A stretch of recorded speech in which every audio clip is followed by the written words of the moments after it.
Iran के supreme leader Ayatollah Ali Khamenei की America और इजराइल के जॉइंट ऑपरेशन में मौत हो गई है।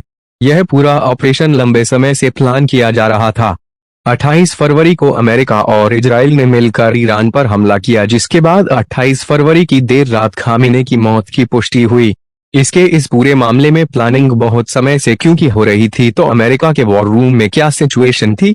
पीट हेगसेस जो उनके डिफेंस मिनिस्टर हैं, मार्को रूबियो जो उनके विदेश मंत्री हैं, उनसे लेकर जनरल केन और भी बहुत सारे नेता लगातार ट्रंप को इस मामले में ब्रीफिंग दे रहे थे।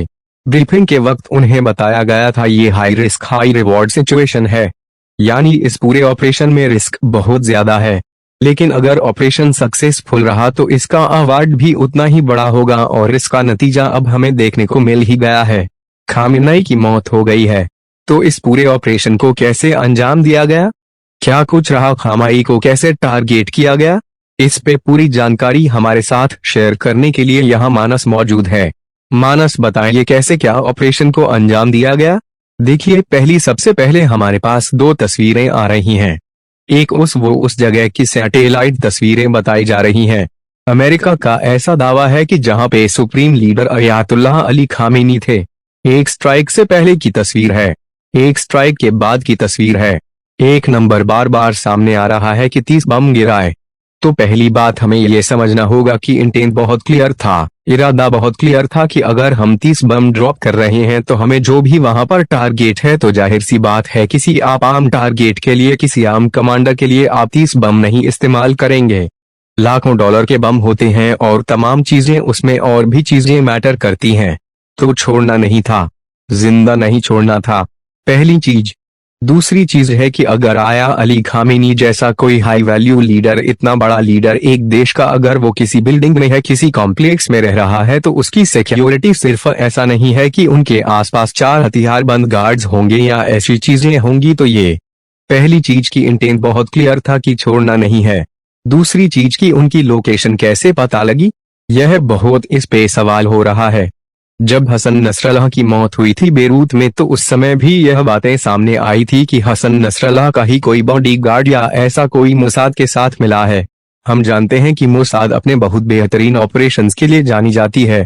इंटेलिजेंस के मामले में जिस तरीके से उसने काम किया है बीते कुछ सालों में, ईरान में जो अपने जासूस प्लांट किए हैं उसने, तो ये बहुत हद तक संभव है कि ईरान के जो सुप्रीम लीडर हैं उनकी पुख्ता जानकारी, उनकी पुख्ता लोकेशन CIA और मोसाद का ये संभवत जॉइंट ऑपरेशन भी हो सकता है। हालांकि मोसाद पहले से ईरान में उन्होंने काफी कुछ प्लांट किया हुआ है। कई बार ऐसी चीजें सामने आती हैं। ईरान हमेशा समय समय पे ढूंढता रहता है ऐसे लोगों को जो मोसाद के लिए में भी काम कर रहे हो, या जैसे उसके लिए हो सकता है पैसे की वजह से, कोई हो सकता है कि रिजीम से कोई दुखी है किसी और कारण से, मतलब कई कारण हो सकते हैं उसके, कोई इजरायली ही है लेकिन वो ईरान में रह रहा है। इस तरीके के भी ऑपरेशंस इजराइल करता रहा है। राष्ट्रपति नासिर हुआ करते थे, इजिप्ट के राष्ट्रपति नासिर की जो मालिश करता था व्यक्ति, वो मोसाद का एजेंट था। तो इस लेवल का वो पेनिट्रेशन करते हैं दुश्मन के उस टेरिटरी में, और इसके लिए जाना जाता है। तो दूसरी चीज यह है कि उनकी लोकेशन किसने दी। उनकी लोकेशन के बिना इतना पिन पॉइंट, इतना एक्यूरेट हमला संभव नहीं था निकिता जी। बिल्कुल।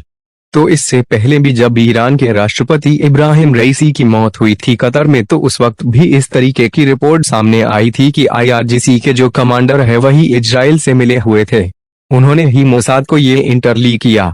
तो बिल्कुल इस चीज की संभावना बनी हुई है कि मोसाद और CIA ने मिलकर ये ऑपरेशन प्लान किया हो, और खामेनेई की लोकेशन ली करने में या खामेनेई की लोकेशन हासिल करने में भी इन्हीं लोगों ने अपना काम किया होगा। तो अब हमें ये बताइए कि 30 बमों से, जैसे आपने बताया रिपोर्ट सामने आ रही है कि हमला किया, तो क्या अभी क्योंकि डिटेल्स नहीं आई है कि कैसे क्या बम थे, तो क्या उम्मीद की जा सकती है कितने ताकतवर ये बम रहे होंगे, या कैसे क्या रहा होगा इन बम। अभी तक जो तस्वीरें सामने आई है उससे यह समझ में आ रहा है कि अगर वे खामेनेई वहां पर थे, सुप्रीम लीडर अगर उस बिल्डिंग में थे, मतलब यह तो अब कंफर्म ईरान ने भी कर दिया है कि उनकी मौत हो चुकी है, तो जाहिर तौर पर वो इसी बिल्डिंग में थे।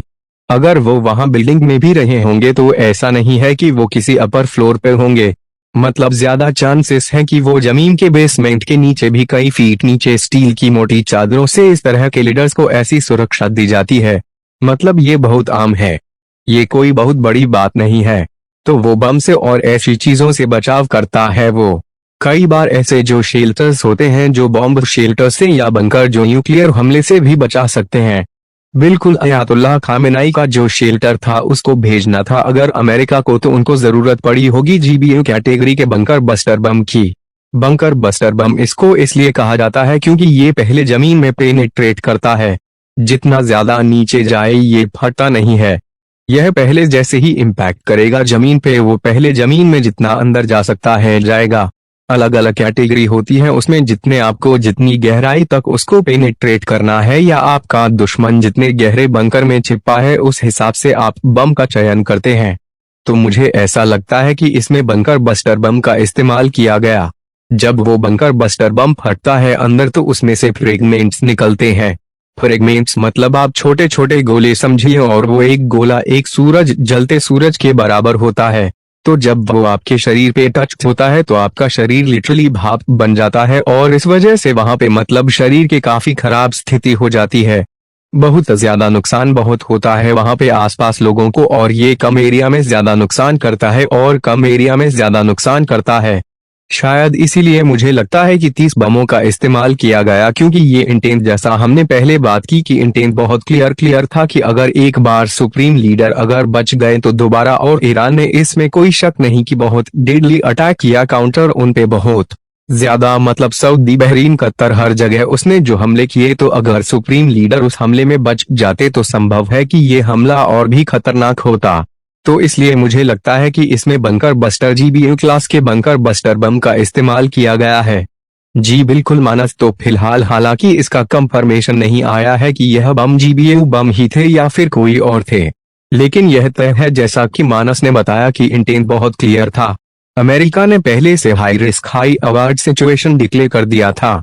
उनका मकसद ही था खामेनाई को टारगेट करना। कई और रिपोर्ट्स ऐसी पहले लगातार आ रही थी कि अमेरिका खामेनाई को मारने की प्लानिंग कर रहा है, या इजराइल और अमेरिका मिलकर इस तरीके का कोई ऑपरेशन प्लान कर रहे हैं। हालांकि अब बॉम्ब से रिलेटेड बाकी डिटेल्स और ऑपरेशन को कैसे अंजाम दिया गया इसकी जानकारी अभी आनी बाकी है। इस ऑपरेशन से जुड़ी बाकी डिटेल्स भी हम आप तक पहुंचाते रहेंगे।